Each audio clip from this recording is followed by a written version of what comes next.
Olá pessoal, bem-vindos a mais uma aula de Genética e Evolução.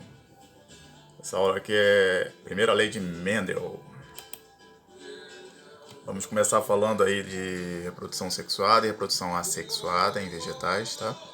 Esses vegetais que têm como órgão sexual a flor são as angiospermas. Eles produzem essa parte aqui da flor é o ovário, essa parte aérea aqui é o microtúbulo e aqui fica o grão de pólen. Tá? Esse grão de pólen é onde ficam os gametas masculinos nas plantas, os anterozoides. Ele pode, por exemplo, cair para dentro do microtúbulo e fecundar um gameta feminino, uma oosfera aqui no ovário da planta. Isso é um mecanismo de autofecundação que os vegetais têm. Algumas plantas elas produzem tanto o gameta masculino quanto o gameta feminino no mesmo indivíduo. Então, em algumas plantas fanerógamas, angiospermas, há o mecanismo de autofecundação. Isso não acontece em todas. Mas o foco da nossa aula são os cruzamentos, né, desses gametas. O gameta dessa planta aqui, desse indivíduo, recebendo aí o grão de pólen de um outro indivíduo. E como é que esse grão de pólen vem parar aqui? Por causa dos vetores, né? Nesse caso aqui, os polinizadores, vetores biológicos, como as abelhas, alguns passarinhos também, outros insetos. Eles trazem o grão de pólen para cá, porque eles coletam néctar e acabam transportando o grão de pólen. E aí é que ocorrem os cruzamentos. O Mendel observou isso lá enclausurado na Áustria, né? No mosteiro onde ele vivia, na Ordem de Santo Agostinho, onde, por ele ter feito voto de castidade e pobreza, ele vivia enclausurado ali, não podia nem sair para fazer compras no supermercado. Então, ele plantava aquilo que ele ia comer, tá? Mas ele não se contentou somente em plantar aquilo que ele ia comer. Ele quis mesmo estudar os vegetais, estudar esses mecanismos naturais ali na horta dele, lá na Áustria, né, no mosteiro. E é esse aí o cara que a gente está falando aí, Gregor Mendel. Ele era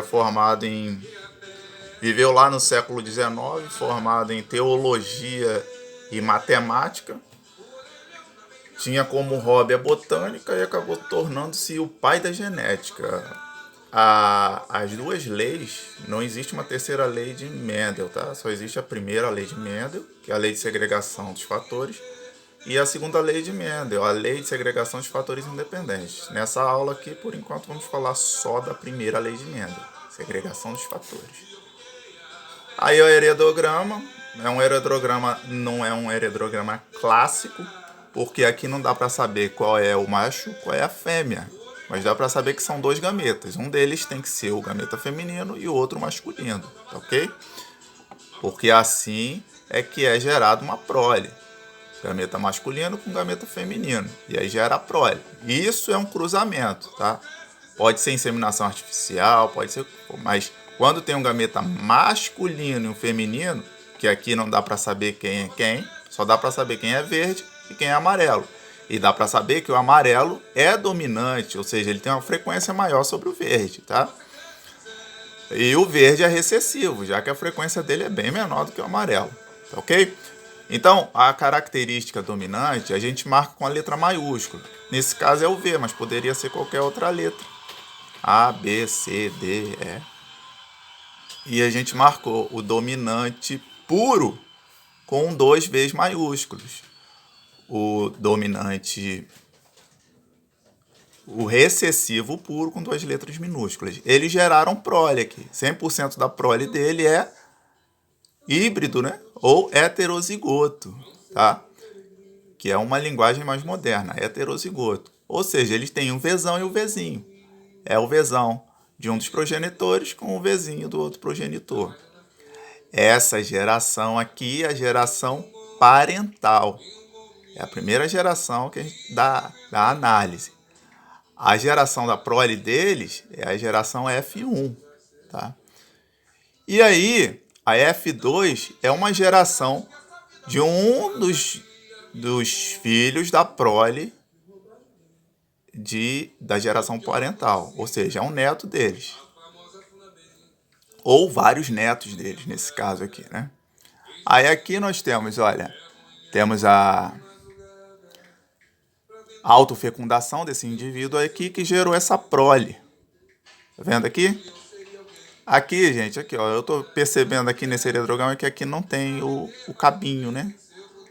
Mas alguma coisa aconteceu aqui. Indiferente, né?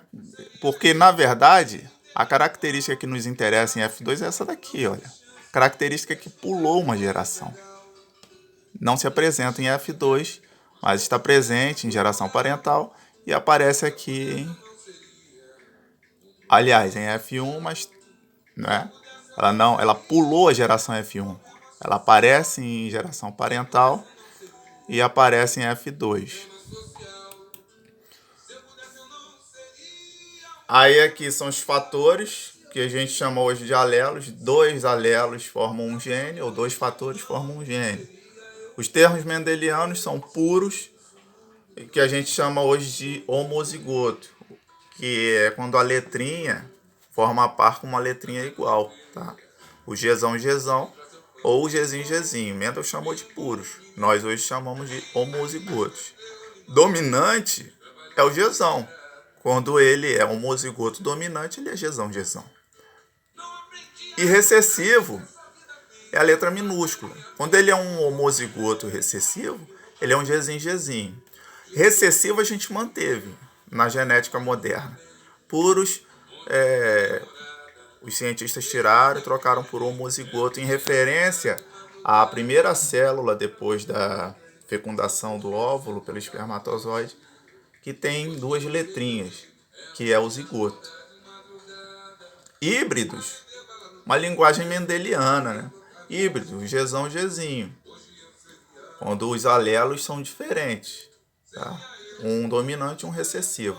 Hoje nós chamamos heterozigotos para não fazer confusão aí com a zoologia, que na zoologia o híbrido não pode gerar prole. Na genética ele gera prole. Fatores chamamos hoje de alelos, para não gerar um problema aí, um choque de informações com a matemática.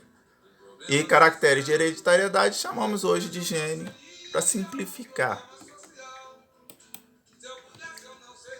E aqui nós temos o quadro de Punnett, onde você segrega os alelos de fato. São um cruzamento entre 2 indivíduos heterozigotos, Gzão, Gzinho.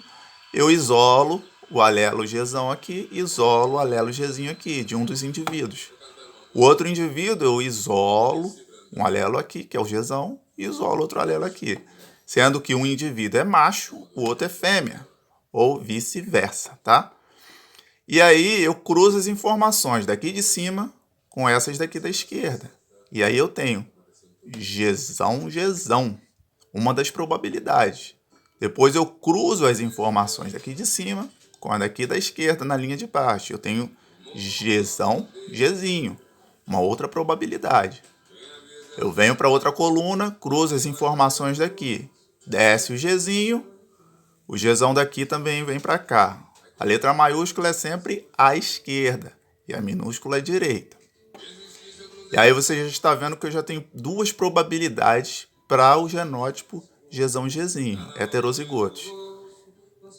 Para essa outra aqui no canto, na linha de baixo, eu desço também um Gzinho daqui e esse Gzinho vem para cá.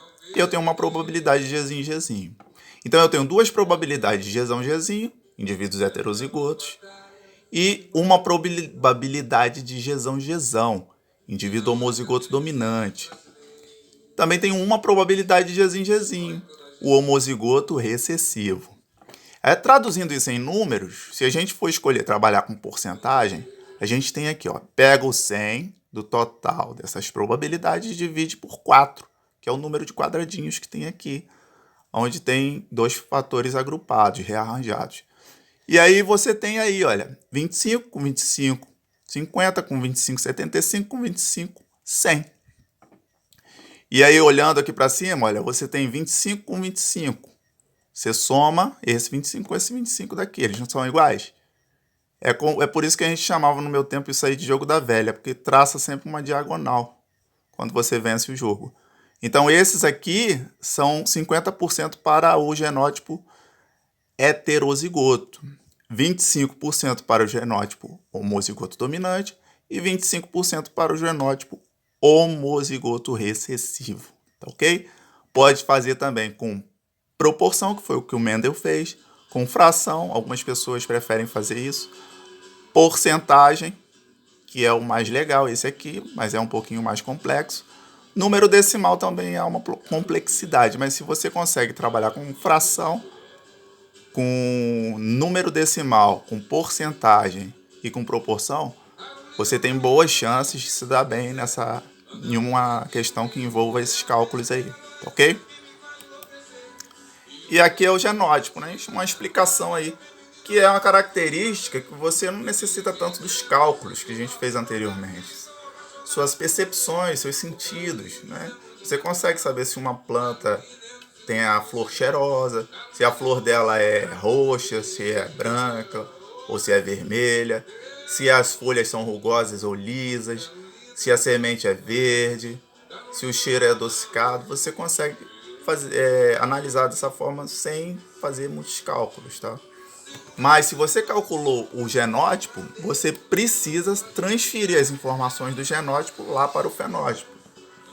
Então, os relatórios do genótipo, né, já que você sabe que as amarelas são dominantes sobre recessivas, então você tem aí, olha, sempre que aparece o Gzão, é amarelo, tá? Gzão, amarelo puro, né? O homozigoto. E Gzinho, os híbridos, os heterozigotos. O recessivo aqui, né? Que é o homozigoto recessivo, ele é o verde. Então a probabilidade de ter um indivíduo verde, de fenótipo verde, é de 25% apenas. E olha, 25 com 25, 50 com 25, 75. Contra 75% de chances para essa prole ter indivíduos amarelos, tá? E aí, só lembrando aí, né?